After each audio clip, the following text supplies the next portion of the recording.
रोज अभी क्या मना रहे हैं? शिक्षा सप्ताह है ना। आज कौन सा दिन है? चौथा दिन है ना। हमारी राष्ट्रीय शिक्षा नीति जो बनी थी अभी 2020 में, तो उसका ये चौथा साल है। तो उस उपलक्ष्य में हम शिक्षा सप्ताह मना रहे हैं। रोज एक एक गतिविधि कर रहे हैं जिसमें समुदाय की सहभागिता भी शामिल है। तो आज का विषय है क्या? सांस्कृतिक दिवस मना रहे हैं, है ना। क्या क्षेत्रीय जो भाषा है, लोकगीत है, खान पान है, वेशभूषा है, उसके बारे में जानना है ना। हमारे भारत की जो संस्कृति है उसके बारे में जानना है।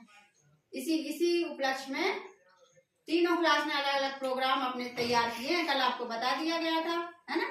तो छठवीं क्लास से लड़कियां क्या गा रही हैं? दादरा गा रही। दादरा कब होता है?